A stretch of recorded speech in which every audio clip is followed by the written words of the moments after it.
Na toto som zvedavý a práve preto vítame medzi nami aj špecialistku z Planea, Katku Ferancovú. Príjemné dobré ráno. Pekné dobré ráno. Ako nie nadarmo sa teraz hovorí, že ľudia sa naozaj zdravia, že ahoj, ako sa máš, nechceš tuketu? Lebo nevieme často, čo s tou úrodou a Katka, vy nám poradíte, že ako na to. Ako ju spracovať. Pekné dobré ráno. A vidím, že sa to dá vďaka moderným technológiám a spotrebičom teda v tomto prípade. Tak čo si nám prinesie a čo ideme robiť? Ideme sušiť. Vidím, že aj nejaké ovocie, ktorého máme dostatok. Áno. Napríklad sušička v dnešnej dobe je veľmi preferovaným spôsobom na v podstate spracovanie tej úrody. Možno sa zdá, že sušiť sa dá málo veci, ale v dnešnej dobe už môžete okrem ovocia a zeleniny v sušičke usušiť napríklad aj bylinky z bylinkovej záhrady, ktoré si uchováte potom na neskôr. Môžete ich použiť na dochucovanie jedál v zimnom období.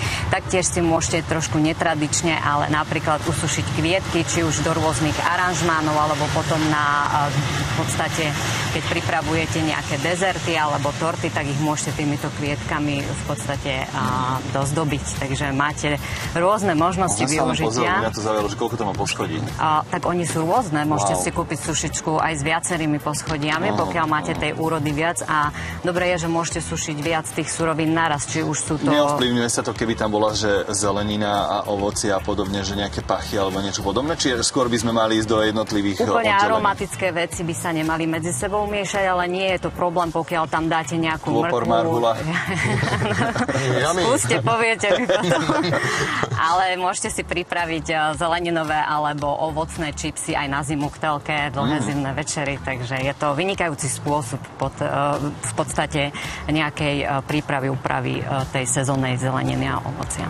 Sušička nie je ale jediný pomocník, ktorého ste nám prišli predstaviť, tak aké ďalšie moderné prístroje nám pomôžu teraz naozaj využiť a zúžitkovať tú našu úrodu? Napríklad výborným pomocníkom, nie každý možno vie, sú zavarovacie hrnce, ktoré sú elektrické.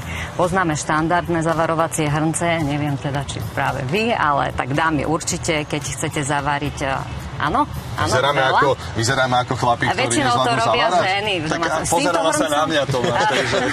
S týmto hrncom to zvládnete, ja vám poviem ako na to.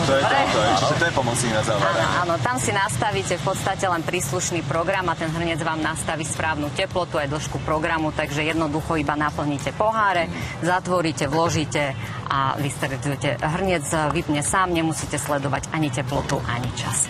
Okrem toho, ten hrniec môžete využiť aj na varenie. To znamená, že dajú sa v ňom variť polievky, omáčky a napríklad v zime si v ňom viete pripraviť varené vínko, punč, napríklad čaj alebo horúcu čokoládu a okrem toho ešte aj udrží teplotu. Takže keď si pripravíte horúci nápoj, tak vám udrží teplý. Cestoviny, alebo dokončím, ešte môžete v tom dokonca naparovať knedlu, buchty na pare na Slovensku, také známe. No teda, tak to má mnoho využití. Mňa teraz počas leta najviac zaujíma asi odšťavovač, pretože ovocie už nám dozrelo a jablčka, hoci čo si vieme spraviť aj teda nejaký fresh, alebo teda čerstvú šťavu. Je toto presne to zariadenie? Presne tak. Odšťavovač vám v podstate spracuje rýchlo ovocie, ktoré sa rýchlo kazí. Máte ho veľa, nemáte čas na inú úpravu, tak môžete spraviť rýchle džusy, smoothie, v dnešnej dobe veľmi zdravé, pokiaľ pridáte do toho džusu možno kúsok jogurtu alebo mlieka. Vločky máte vlastne výživné raňajky napríklad. Je podľa vás niečo také, čo by nemalo v žiadnom prípade chýbať teraz v domácnosti, pokiaľ sa snažíme zúžitkovať naozaj všetko, čo máme? No ideálnym pomocníkom pre toto je potom ponorný mixer, s ktorým v podstate predpripravíte či už zeleninu alebo ovocie na rôzne marmelády, džemy, kečupy, drezingy. Viete ho rýchlo spracovať, potom ho už len uvaríte a znovu zasterilizujete. Takže okrem toho, že s ním spravíte aj smoothie, možno teda nejaké pyré pre deti, to ocenia mamičky, tak si viete predpripraviť aj pre to zaváranie, to ovocie a zeleninu. Katka, myslím, že určite máte ešte možno nejaký tip pre našich divákov, že aký teda domácnosti tento spotrebič by nemal chýbať, že pri spracovaní tejto úrody. Sme hovorili, že ten mixer v podstate by nemal chýbať, lebo ten ponorák je veľmi dôležitý v tom zmysle, že teda vám predpripraví všetko. On, pokiaľ si kúpite ponorný mixer s výkonnejším motorom, tak dokážete aj zeleninu, ktorá je v podstate taká tuhšia, ako sú zemiaky na rôzne placky pripraviť. Ja som pozeral teraz na tento zázrak. Čo to je, prosím vás? To je citrusový odšťavovač. Rýchly fresh spravíte z toho. Jasné. A pozerám, že na čo je to napojené do elektriky? No Práve pretože to ma zaujíma. áno, keď do toho vložíte v podstate nejaký citrus, tak ho pritlačíte, on sám sa roztočí a sám vám to vyšmyká.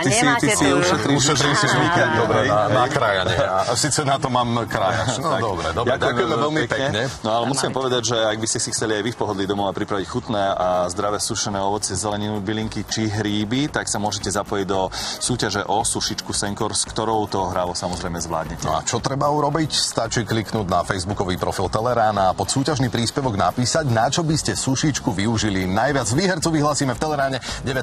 augusta, no a cenu do súťaže venuje sieť predajní Planeo a e-shop planeo.sk. Držíme palce. Držíme palce. Vďaka sušičke Senkor si tak môžete vychutnávať sušené dobroty počas celého roka.